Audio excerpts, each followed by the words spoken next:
If I told you a flip went over budget by double, would you still call it a success? Because today we're not talking about the pretty after photos. We're talking about the numbers behind the mistakes. That's right. Flipping, wholesaling, lending, electrical work, and maybe a project that didn't go perfectly.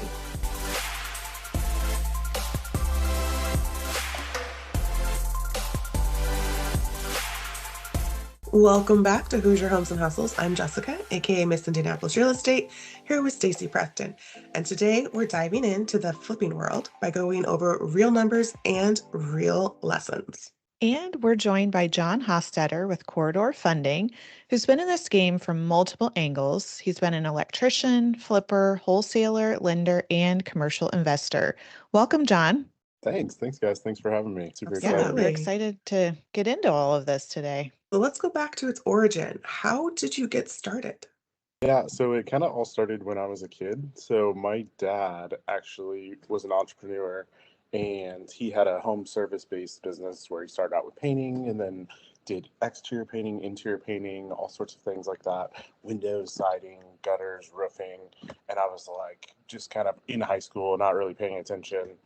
And then I started college when I was going to Butler. I was like, I could do, go to Butler, become a business entrepreneur, learn how to do it. And then I realized very quickly, that's dumb. I don't need to go to college in order to start a business. I just need to start a business. So that's all I need to do. So I ended up dropping out of Butler at the end of my first year into my second year and started in the trades. So when I started in the trades, I started as an electrician. As an electrician, you're kind of poor the first few years because you don't get paid a whole lot. You build up to that scale to where you go to school for 5 years. They pay for your school. You get a raise every year. It's a really good program. So I met a guy on a job site, and he was like, hey, man, I've got this work over here for you if you want to come help me on. Well, it turns out it was a flip that he had done, and they were getting it ready to list on the market. So I started asking him a bunch of questions, and it just kind of blew my mind. And that was like my introduction into the flipping world. What made you shift from working on the projects to then owning some projects yourself?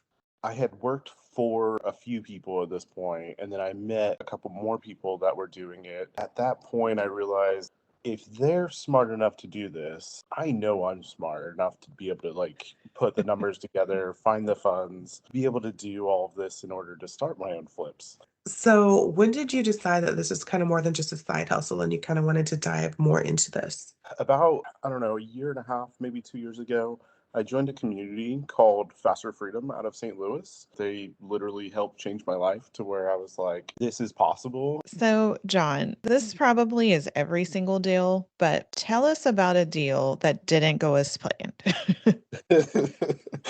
So, yes, you're correct. Pretty much no deal goes exactly according to plan. In one of the books that I've read along my journey, The Psychology of Money, there's a quote in there that says, plan for the plan to not go according to plan. So that's what I've kind of stuck with as far as my mantra, to understand that not everything's going to go according to plan. So I did have actually my very first flip did not go according to plan. So I can absolutely go into the details if you'd like on that. Yeah, let's hear about I would it. love it. All right, John. So tell us about that first deal.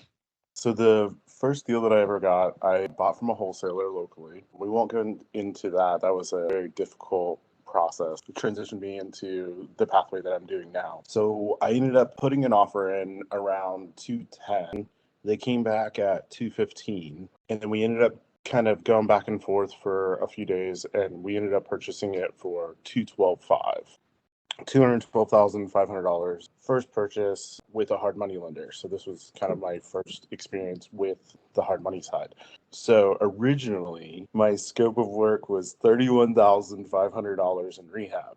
And I remember going through and being like, oh, this is easy. We can fix this. My numbers are solid. I'm very confident. I've got all this experience. Everything's going to go great. Well, it didn't. And so that humbled you real fast. yeah, it was a really great experience because I learned so much of what I didn't think that I already knew, because you only know what you know, and you don't know what you don't know. So it was a very good experience as far as learning how wholesalers work, learning how the hard money side of things work, learning to make sure my cash flow was perfectly fine in a jumbled mess, which it still gets that way. That's every flipper, right? So the total rehab at the end of things ended up becoming $65,000 by the time Ooh, everything was said and done. So it was So almost double. double. more than Yeah, it double. was more than double, a little over double. Um, and the ARV originally, which is the after repair value, based on the comps that we had, was 330,000. So there was enough in the spread to where it made sense still, even with the 65K. It just ended up not being as profitable as we thought it would be, right? So at the end of the day, we ended up selling it for 315 because of a bad appraisal. So we actually had it under contract for 330. The appraisal came back for 315, and then I ended up giving them another 5,000 in seller concessions. So all the way in was 277 basically, and we ended up selling it for 310. So 32,000 basically was our profit on that one, which Okay. is still great. It's still not great. I would consider that good. Well, Um, I guess the question is, how long were you working on it? Because Yeah. that is if a it was great a question. month, that might not be so bad, but if it was like 6 months or a year, then that's not great. No, that's awesome. That's a great question. So, unfortunately, I bought this bad boy in March. We ended up closing like kind of beginning of March. We had the accepted offer in end of June. We didn't Okay. close on it until August Oh, because that's a long escrow. Yeah. here ended up going with an FHA loan, which that process takes a little bit longer than a conventional. But what they didn't tell me was that they had switched lenders in the middle Oh, of the closing process. So it extended it even further. yeah. So my holding costs kept going up and up and up because when you use hard money, you have to pay Mm-hmm. the interest back every month on that loan, which is, around 12% usually when you're first starting out. And so it's easy math. So it's 1% of whatever your purchase price. So a little over $2,000 a month Ooh. in holding costs just for the Yeah. loan. Yeah. It's good to see that you continued. I guess what have you learned that you do differently today than in that first deal? Yeah, so I learned a lot about the type of property that I'm buying. I focus more on who's going to buy this property, right, before I buy it. How long am I going to have to hold it? Is it a two bedroom, one bath? Is it a three bedroom, one bath? Is it a three bedroom, two bath? Is it a four bedroom, two bath? All of those things matter because it determines on how long I'm going to have to hold on to that property before I find either a first time home buyer, a conventional buyer, a family. Is it going to be a blue collar family? Is it going to be a white collar family? Who's going to live in this area? Who's going to live in this house? And then who do I have to cater that rehab to make it nice for somebody to live in? Because it's more important to me to build a nice home for somebody that can afford it than it is for me to make a profit. Right. That's great. So, what would be a lesson you have for newer investors? I would say the biggest lesson is your net worth is your network. Go network with people because at the end of the day, the real estate game is just a networking game. The more people that you know in the space, the better your chances are at being successful. And the more value that you can bring to those people, the more value that they're going to bring back to you. Okay. So let's get back to some of the things maybe investors ignore as far as their numbers. What line items would you say new flippers consistently underestimate? New flippers tend to overestimate how quickly they're going to sell the property. So holding costs are a big one that people kind of creeps up on their bottom dollar. Especially in today's market, it's not as fast. We're not getting multiple offers day one. So you might have to hold your property for 60 to 90 days on market. And people just aren't really prepared for that. They think, oh, I'm going to list this property on market today, and then I'm going to get 6, 7 offers like it was in 2001, 2002. Not Mm-hmm. And that's happening. just it's not realistic, right? That's probably the biggest thing that I see when writing loans for new people is like, they're like, oh yeah, I'm only going to hold it for 3 months. Why do I need a 12-month loan? And it's like, well, you're going to need a 12-month loan probably. If everything goes properly, you're looking at probably a 4 to 6 month exit. If things go wrong, which they do, sometimes you might be holding on to that for 12 months or even longer, and you need to have multiple exit strategies for that. Absolutely. So what do you think is a small oversight that can quietly kill a deal? Definitely holding costs. That's probably the biggest thing that'll kill deals. Say Well, I have a underestimate. few. I'm going to jump in here because Jessica and Yeah, I go have ahead. a different perspective as we're selling flips a lot of times. So we see what happens on like the inspection side of things and where they spend the money and where they don't. And I feel like consistently it's horrible foundations, attics, crawl spaces, Yeah. basements, like the areas you can't see often is what kills a deal on our side of things. Jessica, what do you think? Absolutely. That's it. Because it's the part that nobody sees. They don't want to spend money on it because they think as long as we make the house pretty, that's all buyers care about. But now in this day and age, buyers are caring about a lot more, especially with the cost to fix things and the apprehension to even get into a home. So yes, I believe those items you just listed are prime reasons.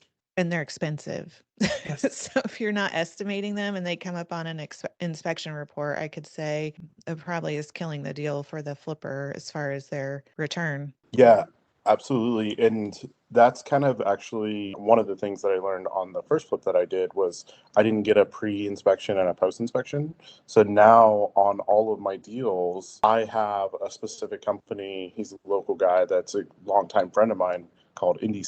He does a pre-inspection and a post-inspection. So when I buy a house, he goes in, he gives me everything that I need to know as far as structurally, everything else.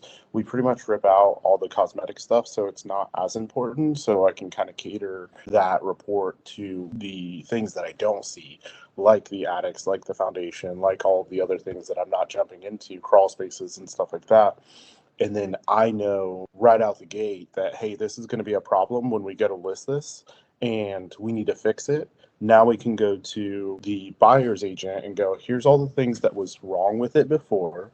Here's all the things that we fixed. Obviously, you can still do your own inspection. Please do. I recommend, you do your own, but it just keeps me from having to worry about what's going to happen when we get that inspection. Was there something that we missed? Is there something in our process that was wrong that we need to fix? And then that really helps with the post inspection side of things, just to quality control everything. Absolutely. I love that. That's great. Right, John. So, how do you decide whether you're going to wholesale a deal or take it yourself to do the flip? So I decide based on the days on market is kind of the biggest thing for me. The spread that's allowable. So I have a specific minimum threshold that I want to shoot for as far as gross profit goes. But speed's the biggest thing for me. If I'm going to have to hold this thing for 6 months to 8 months, then I'm just going to go ahead and wholesale it, take my fee, and it's less profit. However, I can reutilize that cash to go either spend more in marketing or go and buy another flip. So that's Right. kind of the deciding factor right there for me is area, location. That's a big one. And then the type of house that it is. So if it doesn't fit my buy box, I'm just going to wholesale it. But I know somebody else will want it. Right. So you kind of mentioned this already, but what do those numbers or spreads look like? Do you have like a magic formula you could share or a certain percentage that you're looking for? It's really just a dollar amount. I try to make sure that I make anywhere from 50 to 60K gross on a flip, and I know that I'm going to exit it within 6 months. It's really just kind of it's a number that I came up. It's kind of an arbitrary number, but it's just kind of a number that I came up with, and that's basically broken down monthly versus like what I want to make monthly on a flip. So if I make 60 grand, if I hold it for 6 months, that's $10,000 gross a month. It's simple, basic math. Right. So it's the number of what it's worth for you and your time, basically. Exactly. Yeah. Yep. All right. Now we're going to switch into your lending side because we know that's newer for you. So, from a lender's perspective, what makes a deal feel solid? Definitely the rehab numbers. If I know that you're an experienced flipper, your rehab numbers are usually pretty on point. And then your spread is your margin between your rehab cost, your purchase price, and your ARV. As long as that's within a certain threshold, that's what kind of makes or breaks a deal as far as the lending side goes. Okay, so you're looking at how many deals have they done in the past and all of that. Yeah, because the more experience that you have, the more accurate your numbers are going to be. And that's not necessarily always the case, but for the most part, it's kind of you've done more than one flip. Right. You know what your holding costs are going to be. You know what your rehab budget cost on the last one. So now you can refine that and do a little bit better on the next one. That makes sense. All right. So now that you are with corridor funding, as you're seeing people bring you deals because they need funding on these projects, what are some red flags you see when someone brings you a deal? Yeah, absolutely. So the biggest red flag that I see is location. So location matters. It needs to be not in a rural area. So it needs to be in the suburbs or in the city, preferably somewhere in that ballpark to where it's just not outside of the city. Because the more in the city you are or in the suburbs you are, the more buyers that you have. That's the biggest one so far that I've seen. And then also the spreads. So some of the newer investors that come to me with a deal, they might misunderstand how much liquidity that they need and how important their credit score is. I know there was quite a few, but the credit score, liquidity, and location are the three biggest things there. From a lender's perspective, how much cushion do you like to see built into that deal? Well, a good rule of thumb is whatever the dollar amount is, if you divide it by 0.3, that's kind of the minimum that we want to see.